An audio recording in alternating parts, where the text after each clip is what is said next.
I'm supposed to work for somebody else, and I just work hard, I get promotion, I do this, and that's the way you go up in the world, right? But I've always been a bit of a rebel, hence the company Remote Rebellion. I've always felt like, not that I don't have a problem with authority, but I have a problem for rules for the sake of rules. I will not just blindly follow rules. I will constantly question of like, why? When I was a kid, they used to call me last word shell, because I was constantly asking like, why? Or like, I always had to have the last word on something. Welcome. I'm your host, Martijn Smeets, mental health trainer for entrepreneurs, and in this podcast, Redefine Success, Unscripted Stories, we'll dive into raw, unfiltered stories of people breaking the mold to inspire you to let go of the societal pressure and norm of success. And if you love what you hear, then drop a review and make sure to check out the Thrive Tribe, a community where personal and professional well-being comes together. Let's dive into it.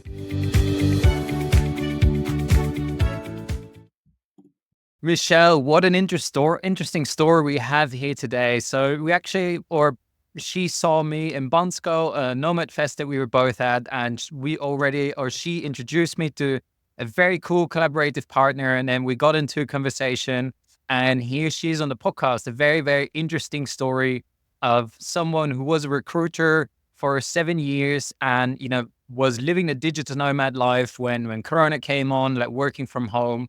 And after Corona, kind of dissolved from the world, she had to go back to the office, but that was not okay. And instead of, just living with it and being content with it and not adapting to it, not chasing that dream that she had, she chose to just go out there, create her own business and create Recruit Rebellion and, help people find these digital nomad jobs, the remote jobs and, anything that people are looking for.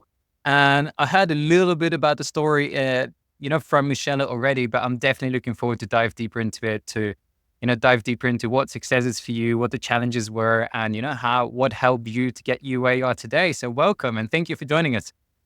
Thank you. Really happy to be here. Yeah. Amazing. So let's just dive right into it a little bit. I love, not hang around the bush too long. Could you just share with us a little bit on your background, like when it comes to success, and like where you come from? From the UK, but what is kind of the culture, the philosophy around success that you were raised with? Well, it's quite interesting because I don't necessarily think my upbringing was typical for people who go into entrepreneurship. Like my two parents pretty much were working, and their philosophy was, if you want to earn more money and you want to do well in life, you just work more hours. You just work harder, and it's just work hard, go to uni, do this. And that's what I was raised with. So that was what I knew for so long, and would always tell myself, I'm not a businesswoman. I'm not a business person. I can't start a business. I'm not creative. I'm not this, and all the things I'm not, I would tell myself. I don't necessarily think I got these from my parents, because my parents were pretty good in that they were like, trying to encourage me and saying you can do well. So they weren't kind of the type of parents that were really harsh on me or anything. But I just didn't think that life was for me. I'm supposed to work for somebody else, and I just work hard. I get promotion. I do this, and that's the way you go up in the world, right? But I've always been a bit of a rebel, hence the company Remote Rebellion. I've always felt like, not that I don't have a problem with authority, but I have a problem for rules for the sake of rules. I will not just blindly follow rules. I will constantly question of like, why? When I was a kid, they used to call me, what was it, last word shell, because I was constantly asking like, why? Or like, I always had to have the last word on something. I don't know if that's changed too much. Maybe I'm getting a little bit mellow in my older age. But yeah, entrepreneurship was just never a thing. It really wasn't. So it was born out of a frustration. I mean, I can go into the story now if you want, or if you had a specific question you wanted to ask. That's all good. Like, let's, unpack that a little bit as well, because I love unpacking this and see, to step by step grow to where you are today. Because I resonate a lot with what you're saying. And I think lots of people, in the world in general, because my parents were just normal people, like in a traditional sense, like living a traditional lifestyle. My dad was in the army for 50, 60 years. My mom just worked a normal job. They did well for themselves, but not, definitely nothing entrepreneurial. They like the safe option. And like you say, it's not always normal, whatever you want to call normal, but for a child of two people that like to take the safe option of going into a job to then grow into that entrepreneurship. And then, but I like, we dove into it a little bit already in the intro where you said like Corona happened, then you kind of went through that phase where you were able to work remote, and that's where rebellion then kind of came out of in the end. But it's like, before we go into how you started entrepreneurship, you already said it came out of words. It came out of a frustration. Could you just tell us a little bit more about, okay, you were that recruiter for 7 years, then you were able to work remote. Like, what happened there? How did that frustration kind of started building to the point of, I'm going to break free from everything that I know. I'm going to start my own business, something I never believed that I could. I think I'm going to rewind a little bit, because I think the frustration was building up over many, many years. So I've always loved to travel from the age of, well, I can't even remember, maybe at age 12. I've always just loved, passionate about like looking at maps, looking at things I could do. And I studied tourism at university, and I held off getting a air quote proper job for so long because I just didn't want to go into an office. And I remember being like 25, 26, sat in an office job thinking 18-year-old me would have hated me right now. I sold out. I'm doing a 9 to 5. I'm doing an office job. But I actually really liked what I did. I really enjoyed recruitment. So I would go and do these random jobs and earn a bit of money to travel on to the next place, and then just keep rinsing and repeating. But I got so sick of starting over again and doing these low-paid jobs. And I was like, I got more to offer. So, by the way, if you can hear the building word, let me know, and I will just close the window. Nah, all good. Okay. So I kind of got this frustration, and then I decided, right, I'm going to cycle around the world. This was a decision I'd made because I'd met 2 people who were doing it. Ooh. So I quit my job. I was working for STA Travel at the time, and I quit my job and went to France to go and work on yachts, doing as a stewardess, because I heard you could earn loads of money. So I did my training, and I lasted less than a month when I got fired because I met a guy, we went on a date, and we basically fell in love and ended up planning the rest of our lives together. And everything changed from that point. I think I lost a bit of myself. I got swept up in this whole romance, and it was time to get a real job, and it was time to settle down and save up for a mortgage and get engaged. And I got swept along with this whole thing because I was so in love. And I was like, actually, I woke up one day and I was like, I don't want these things. And that relationship ending was the start of me getting into my in-house recruitment job. And I was like, okay, well, I'm 31. This is just what you do. Like, grow up and just go and do what society expects of you, basically. So I carried on in that recruitment job, and I was good at it. I liked it. The office environment was great. Like, it really was a great company to work for. And then the pandemic happened, and I suddenly realized I just wasn't happy. Not that I wasn't happy in my job. I wasn't happy in London. All of my friends were going out, buying houses, moving out to the suburbs. And I no longer had this community that I did in my early 20s where we were all in each other's lives. I had people around me, but I felt really alone. I was really lonely. So I had a lot of time to think. It was lockdown. Nobody had any time to be going to the pub or distracting themselves with the theatre or the comedy. I just had my own thoughts, and it was scary, and I didn't like it. It was just like, it really forced me to think about what I wanted. And I never even thought I would need to start a business. I was like, before we go there, like, I would love to just really make this aware of people of what happened there. At first, okay, the yachting job, I have a few friends there. There is a lot of money there, but the work there is also, is hard. It's not, I'm just going to go to a boat. I'm going to do a little bit of work. Like, I know it's hard work as well. So, you might have not lost anything there. But nonetheless, you got into that romance like we all do. Let's be honest. I think everyone has lost themselves in a relationship a little bit already. But what you realized, or at least that's how I see it, at some point you said to yourself, wait, like you said it yourself, this is not what I want. This is not aligned with you anymore, with your values, with, what you're looking for. And I think that alignment there is just like an important thing to really, put the spotlight on a little bit, because what you're saying is that a very similar thing is what is happening in London there as well. Of, okay, you're in that company, but you see friends moving away, buying a house out of the suburbs, losing that community. And, the job that you do, and, how much I know you, I can imagine that connection community, is a strong value of you. So losing that, definitely, it's important here to really notice again, it comes down to that alignment and that life, how much is that still connected to your values?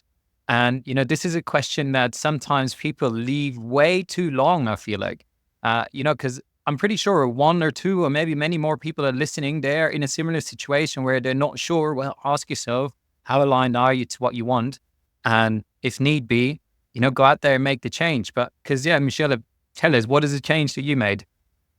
Yeah, it's really tough as well, because I hadn't really gone into self-development by this stage. I had all of these frustrations and I didn't know where they were coming from. And I think that's why I would go out partying and drinking a lot, because I was just this internal frustration. I couldn't voice it. It was almost like a child who hasn't learned to speak yet. And that's why they just cried. It was almost like this is where it was coming from. So I really started to think about what makes me happy. When are the times that I've been happiest?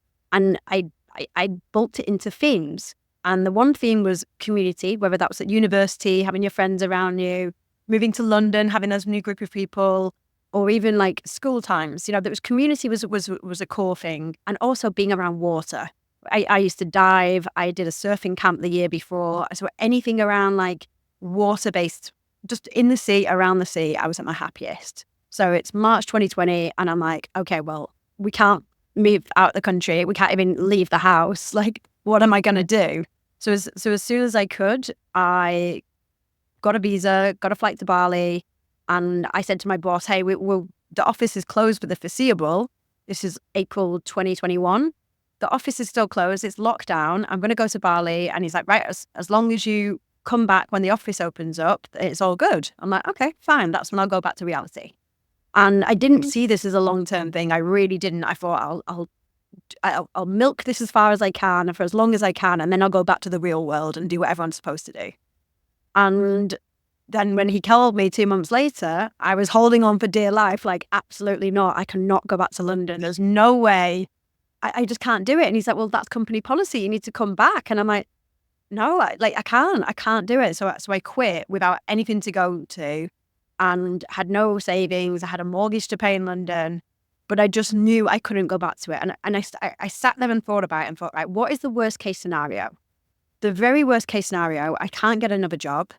I can't pay my bills. I lose my house.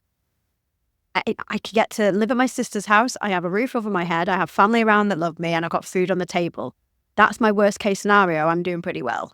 And I think people tend to go into looking at the worst case scenario as a negative thing. And I just saw that as like, that's much better. That there's a much better safety net than a lot of people in the world have. Some people, like, they end up homeless on the street if whatever they do doesn't work out. Yeah. So yeah, and I think that's a very, very important thing to mention, because for me it's the same thing. I've got a very stable family position, so like I'm lucky enough to have that. Just as yourself saying, I know I'll always have a place to sleep. I'll never have to worry about being able to eat. Whereas I've also met people, like I lived in a van during Corona for a year and a half. That was my solution of not getting stuck. And I met some people, that they couldn't find a job, they couldn't earn money, and for them it was literally, they didn't have anyone to turn to. So that very rational thinking, I think, is such a powerful thing of truly asking yourself, well, let's be honest with myself. What is truly my worst case scenario? Because holding on to dear life, I can imagine you being in Bali, kind of felt that alignment in life of, hey, you're around water, you have a certain kind of freedom. Knowing Bali as it is, you definitely met some people that inspired you and that had their businesses and they're working these digital nomads. I can imagine that inspired you a lot in the change that you made there and into that kind of thinking that you were in, right? Yeah, for sure. And being, like you said, like being surrounded by people who think differently to the people that you were raised with. Like, these people don't think I'm a freak for like just packing up everything and going and thinking I'm stupid. These people are like, well, duh, what else are you going to do? Live miserably? Like they think in a completely different way. And that really inspired me. And I remember having all of these ideas come to me, like boats and bikes are when I get my best inspiration. Just whenever I'm on a bike, whenever I'm not on a boat, that's when ideas come. And I started looking for freelance work. I was like, okay, it's fine. It's 2021, the recruitment market's booming. I can get a freelance recruitment gig, no problem. I'm good at what I do. I've got a good network, but it wasn't that easy. It really wasn't. Like, people would say, yeah, you can work remote, but remote from UK or remote from Europe. I was like, does it matter? Like, if there's some time difference, and I find it so frustrating. If I'm struggling this much, I've got this background, I've got this network, I'm good at what I do. If I'm struggling this much when the market is as good as it is, which it was at the time, how are other people managing this? And that's when it brought me on to remote billing. I was like, people, it's not so simple to get a remote job as it is to get an on-site job, because the competition is so high. Why don't I use the knowledge that I've got? The whole ikigai, right? Why don't I use the knowledge that I've got, something I like doing, I like helping people, and there's an end result. And the name Remote Rebellion came out of the pure frustration of these companies saying, oh, you can't work remotely from Bali. Why? Give me a good reason. And they just, I don't know if you've ever seen Little Britain, but there's a scene where they ask a question. She's like, computer says no. It just felt like there was no good reason. Yeah, but that's, and I feel like that is a lot what, for me, this podcast is about, of breaking away from the norms of society, because most of them don't really make sense. They might have made sense 100 or 200 years ago, but the world that we live in today, it doesn't really anymore. But we still live by them just because, literally just because, like you say, there is no reason. Computer says no, and it's 100% that. And, that's why I find your story so inspiring and so important to share, because, yes, there are these entrepreneurs that come out of entrepreneurial families, and, they are naturally born into that. But for me as well, to be honest, and for you as well, I hear you share your story. No, you come from a normal, a very standard family, like my own as well, but still you're out there and you're making it, you're doing it. And you came from that point of frustration. So you don't have to put up with it. Anyone who's hearing this, you don't have to put up with it. You can create that change, but you have to figure out, what you say, where are your strengths? What is something that you can do? And, if you have that digital nomad vision, Michelle might be the right person to talk to you anyway, if you're listening to this. So thank you. And I think the why question is a really good thing to do as well, because I've spoken to people in the past and I say, okay, what is it you're looking for? Why do you want to work remotely? And they give me all these reasons. I want freedom, I want flexibility. These are the things that are important to my life. And then you get deeper and I'm like, so why don't you do this? Because I want to earn 6 figures and I need to earn this. I'm like, you just told me that these things are important. Why do you want to earn 6 figures? So I can get freedom and flexibility. And I'm like, okay, but you're not getting that right now. So if this 6-figure salary isn't giving you, and people are so fixated on, I've got to earn this. This is my worth. This is my value. I'm not saying earning loads of money is a bad thing, but people get so fixated on that number. Well, I need this to live. I need this to pay my rent. I need this to put my kid in this private school. You don't need to do any of those. You're choosing that. So if you think that is more important than this other thing, that's completely fine. But you need to decide which of the most things are important to you. And people don't feel like it's a choice when, in most cases, anyone listening to this, there is a choice. Yes. Yeah. But I think that is a very, very important point that you're coming onto here, because that word financial freedom, it's slapped onto everything. Everyone screams, I want financial freedom. Yeah, but what the hell is it? It's such a vague term. And what I've learned for myself, or at least this is my conclusion, it's different for everyone. There is no one financial freedom. I used to live in a community in the middle of the forest. We had hardly electricity. We grew our own vegetables. It was very primitive. It's not the life I want, but there were people there that were really happy living there. And for them, financial freedom meant 500 to 1,000 euros a month. Someone that really highly values, I don't know, driving with expensive cars and having a Rolex watch. Well, 500 to 1,000 a month is peanuts for them. But you have to figure out what is important to you. What is your freedom cost? What is literally the cost of your freedom? I think about, what is your plane ticket cost, or your food, or your house, or your van, or whatever that means. What is your lifestyle cost that you want to live? And that is your financial freedom. And everything over that is not saying not fun to have, but not a necessity to live that lifestyle, right? And I think that is an important And point to point out here. You've got to sacrifice something. There's always going to be sacrifice in whatever you do. I get quite frustrated, and I know it's just semantics, but when people say, oh, you're so lucky, I'm like, no, I'm not lucky. I'm fortunate. I'm lucky for being born in a first world country. I'm lucky for being white British. These are things like I can't control.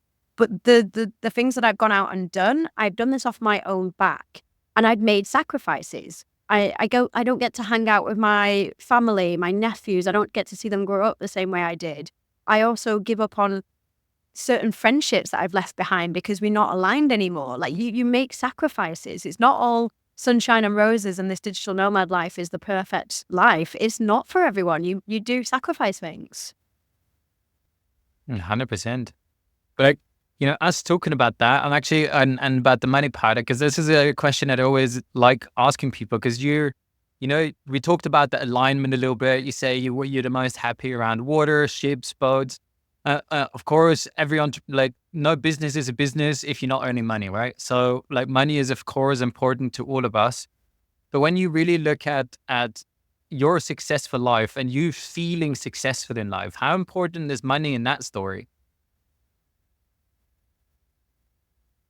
It isn't, in a way. It is and it isn't. Like to me, success is where you'll get. I was thinking about this the other day of what is success? And you could say in one line it's happiness, but that's different. I think happiness and success are two different things. Generally speaking, if you're successful, you're not always happy. If you're happy, you're not always successful, and so on. However, to me, and success is different for everyone, I think. Success is me setting out to achieve certain goals and getting very close to them or reaching them and being a good person in the process and doing good in the process. That's what success is to me, but it's going to be different.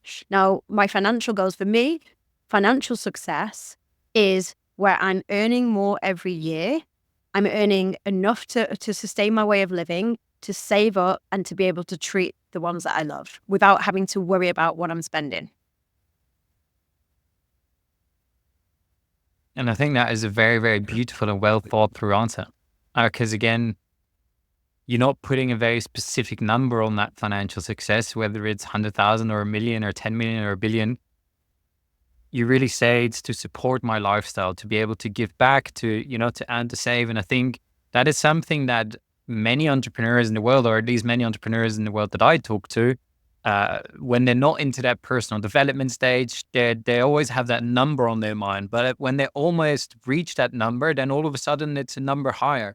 And they're constantly chasing that goal. And the way you explain it there of support my lifestyle, be able to save and be able to give back to my loved ones, it creates a very clear picture of, as long as I can do this, I am financially successful, whatever the number is. And I think that's a very beautiful way of looking at it. Thank you. Because I'm 100% sure that from the moment where, because you said before you went to Bali, you weren't so much in the personal development stage. You did feel that a little bit of that frustration, but then you kind of broke free of that. You said to yourself, you know what, I'm going to do it myself. I have the network. I have, everything that I need. I can still imagine that there were lots of mental and emotional challenges that kind of, came up into that journey. What were some of the big ones for you? I don't know if I've just blocked them out, but I can't remember the early stages being this real high pressure. And I think that was two parts. Is I'm much more of I'm not an overthinker. I generally just go and do and then kind of deal with the consequences later. That can be a good and a bad thing. In this case, getting started, I feel you there. I was like, let's throw stuff at them all. And I didn't think this through. This is why you have people on your side that are more analytical and more process and more procedure driven. So I kind of just did, and I thought, okay, well, let's see how we get on. And my first client was someone that I used to work with, but back at my old company. So I think that gave me a bit of a confidence boost of he's not going to be, even if she thinks I'm terrible, he's going to be gentle with his feedback. And he gave me some really constructive feedback. I think that really helped in getting him on board because I was kind of winging it. I know I had all of this knowledge, but I didn't actually know how to do it how to deliver it in a good way. So there was definitely the imposter syndrome, as you hear from everyone, of who am I to talk to people about this? What are people going to think? They're going to know I've just started and think she doesn't know what she's doing. So that was a challenge. But I think what helped for me was I found some freelancing gigs on the side, and I was doing like 10, 15 hours a week.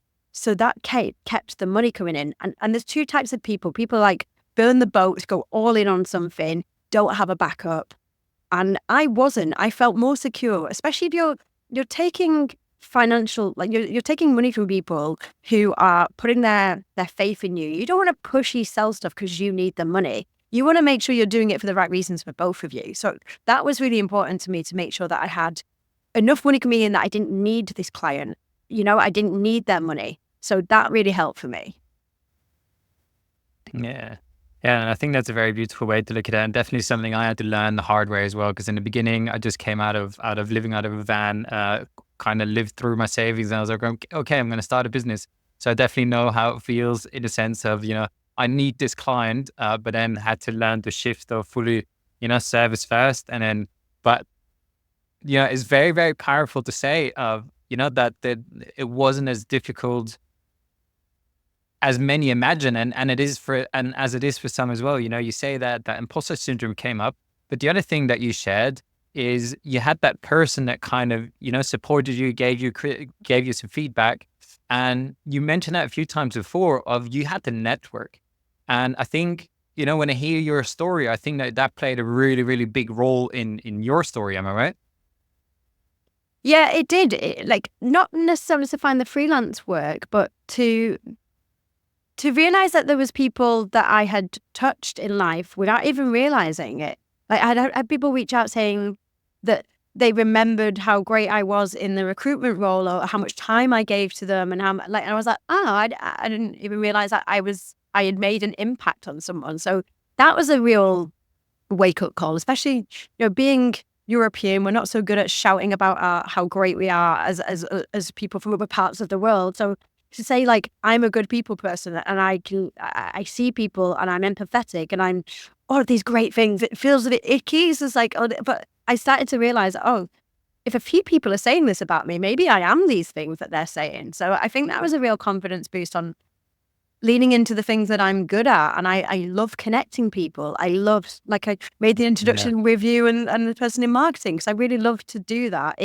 I get a kick out of it, Yes. Yeah, I'd love to just add to that, because you use that network, they gave you feedback in what you're good at, in how you stand out of the other recruiters.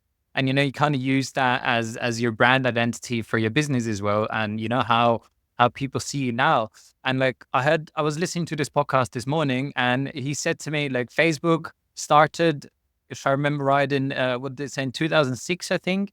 And only in 2012, they started monetizing it. But in those 8 years, they built a client base of 90, well, big difference, but now I'm not sure if it was 90 million or 900 million members. But what it comes down to is, they spent 8 years just building their network before they actually started, thinking about bringing money in. Wow. And I think, in that sense, we very often underestimate our network and how powerful it actually is. Yeah. And, there are so many ways that you can use it in. Like you said, you used it a lot as a confidence boost because you listened to what the people had to say about you. And I think that is a very, very often underestimated power that we all have or can have. Yeah, that's interesting. I didn't know that about this, but that's a long time to go about monetizing. I'm actually rereading was he called Dave Carnegie, the How to Win Friends and Influence People Again. And there's a line that he talks about there about giving value first, right? And always giving back to that. And that's a thing that people miss when they network. They think networking is like, hey, Martin, I need a job. Can you give me a job? And just reaching out to as many people and it's really not. It's intentionally giving and not doing it in I'll scratch your back, you scratch my back. It's just genuinely giving to that network and seeing what value you can bring. I do it often when I'm in co-working spaces, when I want to give back and do a CV review or a workshop on LinkedIn or something like that. It feels good because they're like, oh, you've really helped me. And they might have got a job based on that, So it feels good as well. It's just, I believe in karma as well. So it's almost like your karma points are getting built up as well.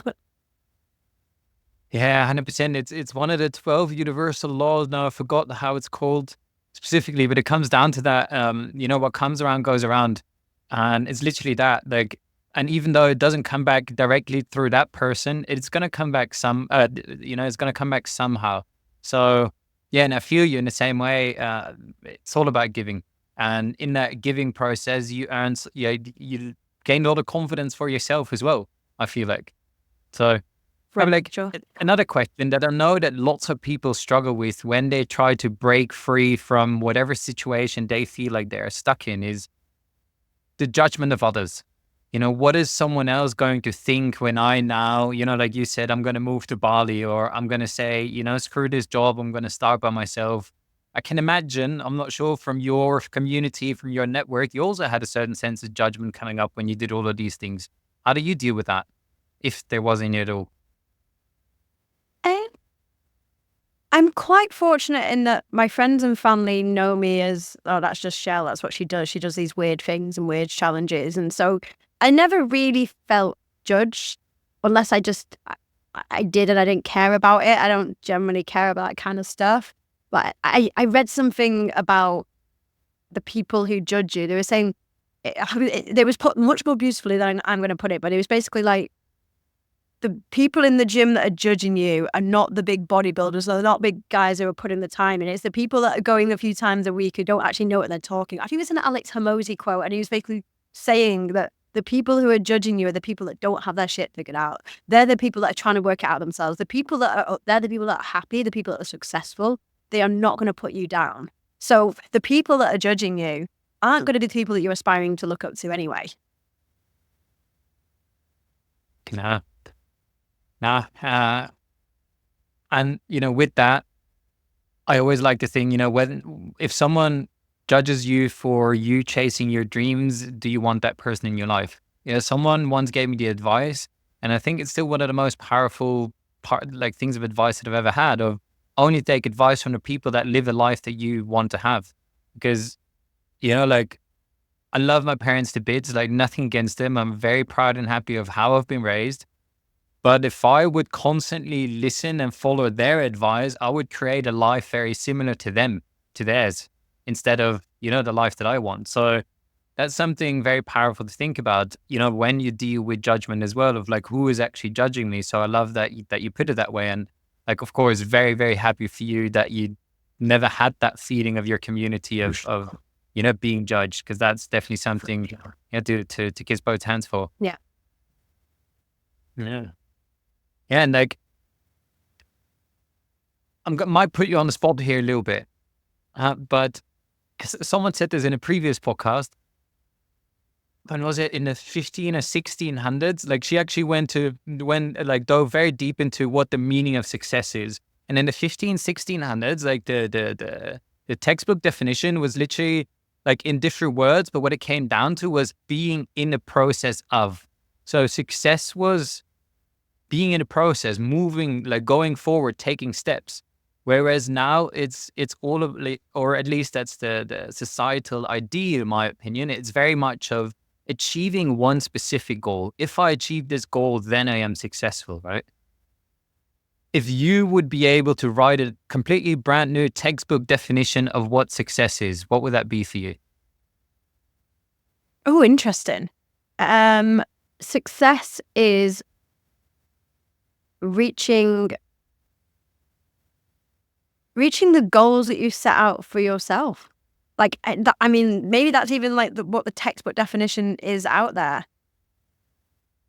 That's what it is. I mean, I think if you look back to 1600s of like the steps along the way, surely that's progress, not success. And I think I think progress forms part of success, but I think the two are different in my eyes. So, but I think like the distinction that you make very well, or that you make in my eyes at least, is you say achieving your goals. Yeah. Do you feel like, because that's something, because when you say those are two different things, I see what you mean. And I like, I'm in the middle in what you say and the definition, what we heard there before. Why? because every entrepreneur, if they set a goal for themselves, by the time they achieve that goal, like, they will have another goal ahead already. So in that sense, do you ever achieve your goal?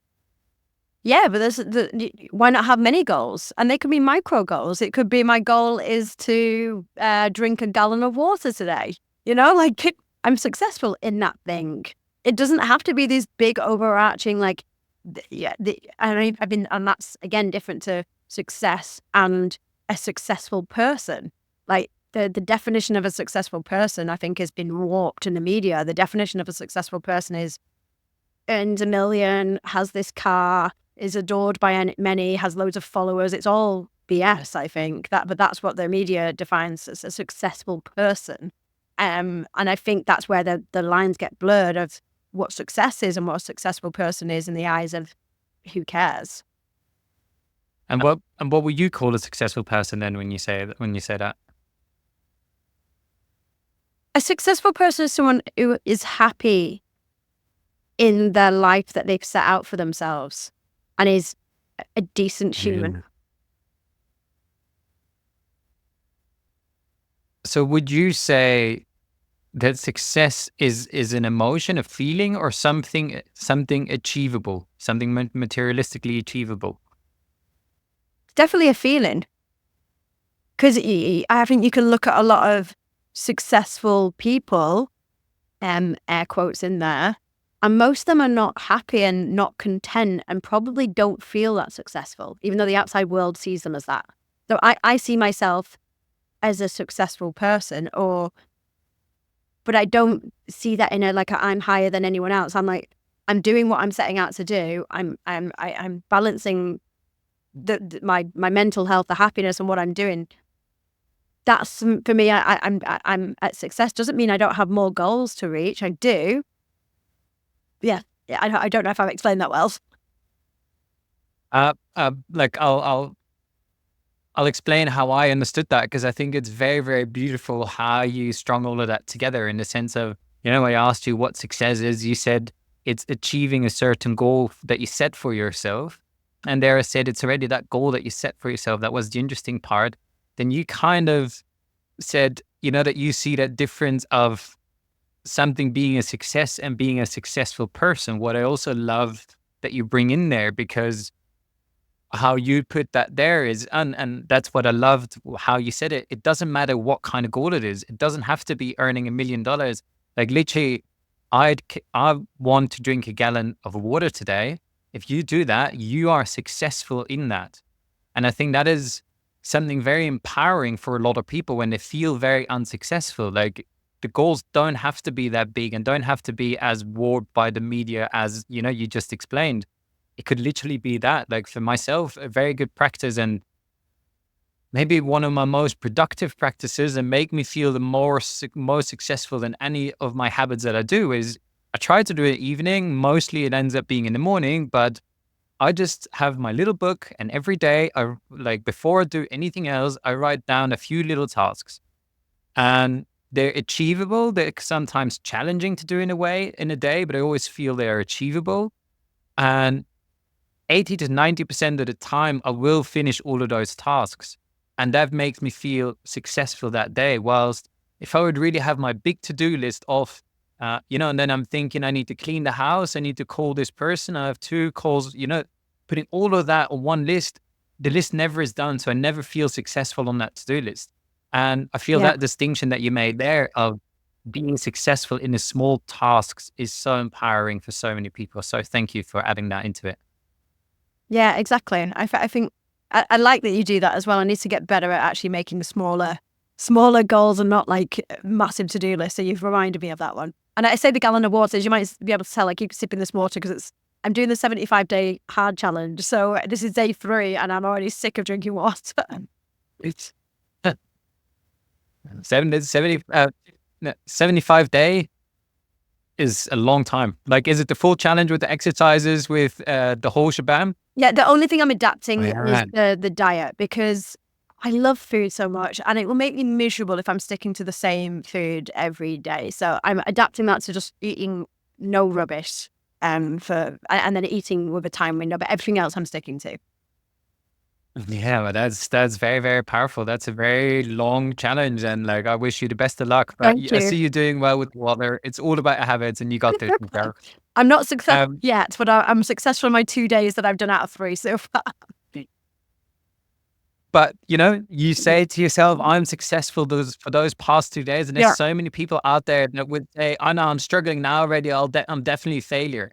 And you say the same thing, but it's very no, you say two different things, but it means the same, like you also say you're struggling, but you've already been a success for 2 days. Yeah. And, it's like what I hear you say is you're maybe a little bit natural in how you talk to yourself and, being your own supporter, where I see many, many people struggling. So, Yeah.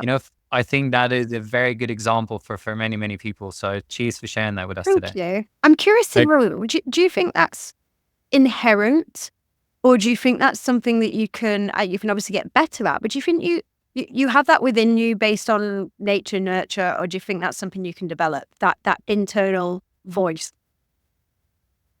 I think it's a lot nature, my personal opinion, because between 0 and 8 years old, like most of our personality and like so much is formed, and unconsciously our parents give so much to us. Like even though they're trying their best, but like every fear that your mum or your dad has, like not every, but a lot of them are passed on down to their children. Yeah. And their thinking patterns, their doing patterns. So if one of your parents is an overthinker and Mm. a doom thinker, then it's very, very possible that that is passed on to you. But like I said, that it's not the only thing that goes with it, but that's my opinion, and it's definitely something we can learn and unlearn. Although unlearning is, of course, much, much more difficult than Sure. learning. Because I'm sure you've met people like you, two types of people. You see solutions to overcome. You see people who just see hurdles, they just see challenges. And it can be quite exhausting sometimes when you're speaking to those people. But you're like, I want you to see a different way. I want you to see these things as like something to get over rather than this big wall. And it can be quite frustrating sometimes. I just wonder, can you really get past that mentality if that's what they've had for the past 30 something years? But for me, that is my work, and that is what I love doing. I love Mm. helping people shift that mindset of, instead of seeing obstacles, seeing hurdles to be overcome. Seeing a massive wall that becomes, a stepping stone, and making those mindset shifts. That is what gives me energy. That is what makes me feel fulfilled. So I 100% believe anyone can. It just depends on how deeply rooted is that, where that comes from you. But definitely possible to change. Okay, that's good to If know. you believe that change is impossible, then you're stuck. Yeah. Well, I'll The plan the first thing you need to do to change. Sorry, go for it. I was just going to say, I'll send anyone your way that I feel has that block, because I speak to a lot of people and I can tell they want to change, but they have this internal, and I'm not qualified in that area to help them unblock that before we start working together on the pragmatic, let's help you find remote work, so it's good to know. I'll send them your way. 100%. I'm all for it. That's what I kick off. So, but yeah, two more quick questions. First off, and like you said it before the podcast actually started, you are slowly going to shift into B2B. You said, if you want to share anything, like what's next for you? Like you have this entrepreneurship, you have your own business. What are the next steps into, creating or living your successful life for you? Yeah, thanks for asking. So it's been a real journey. Like I think I've gone from starting off not really taking the business seriously, just seeing it as like a lifestyle thing and doing a little bit of this here and there, surfing quite a lot, then going into full hustle mode because this is what you're supposed to do, and then working 60 hours a week, to finally, like year 3, I finally got into this balance of like, it can be a business and I can have a balance. Like work-life balance is a bit of a cheesy phrase, but yeah, like life balance and having the two together. And for the last 3 years, I focused on job seekers, on B2C, people wanting to get remote work. But my background's in recruitment and I'm good at it and I like it. So the way that the business is going to evolve now, and this is quite recent, is we just bought the domain about a week ago for the Remote Work Mavericks. And this is going to be the place for startups, remote first startups, to connect with the best remote talent. So think of like a much better, smaller, more niche, less noise LinkedIn, But for remote specific companies, they have to highlight their salaries. They have to get back to every candidate, because that's one of the frustrations for job seekers, is they just never hear back. So, and in return, those companies get people that are committed and actually will reach out, and they're of good quality. So we are going to be launching the world's biggest and best remote job fair next year, both in person and online. So I'm really excited about that. And that's one of the goals that I'm setting myself, to make that a success and have the top 30 companies, top 30 remote first companies as part of that job fair, online or in person. It's probably going to be somewhere in Europe, maybe in London, maybe Dublin. Haven't quite confirmed yet. But yeah, I'm really excited for that to come. And that's going to be my 2025 success measures. Yeah, that's amazing to hear. So anyone who's looking for remote work, definitely, get in touch with Michelle. We'll share her details later. But before we close off, before we get to that, and also, one more question. And also for remote first companies who want to get on board and be in the top 30 list. Exactly, yeah. But I'll give you another minute to mark it afterwards. But before we get to that, one more question. So imagine there is this person that I always like to take someone who was in a little similar position as you. There is this person that is working in a job, that is doing something, but feels frustrated with, the situation, doesn't like where he or she is at, knows that you actually want to do something different, but might not really know what, might not really know her strengths, might not really know that it's possible to make that change. But you didn't know that it was possible for you to start your own business. What is the advice that you would give that person in that position today? Well, I think everyone's individual circumstance is different. So it's hard to give quite blanket statement advice without knowing that person's situation. So it's really hard to say, but in a general sense, write down everything that you don't like about your life. Write down everything that you see your life being. Don't talk about money, just talk about what your life, what your day-to-day looks like. And one thing I ask people to do as well is to imagine that they have, let's say, €6,000, $6,000 going into their account every month. They have their rent covered. So, it's a decent amount to live on, but it's not millions. They have that money going into their account every month. They have their rent covered wherever they are in the world. Modest house. What are they doing with their days? How are they spending their days? And then figure out how they can make that happen. I love that you shared this, that you put this out there, because, I've talked about it in different episodes. It all comes down to values. And this is a different way of looking at what is important to you. When you when you really make the idea of my basic needs are covered, there's nothing I need to worry about. How would my life look like then? And I think that's a very powerful thing to think about. So anyone who's listening, if you feel frustrated, if you feel unclear, if you want a certain change, this is a really, really powerful exercise to do. What Michelle has said, to think that you have 6,000 going into your account, take out all the worries in your life. What is a day you want to create? And then, you don't have to create that from today to tomorrow. It's a step-by-step progress.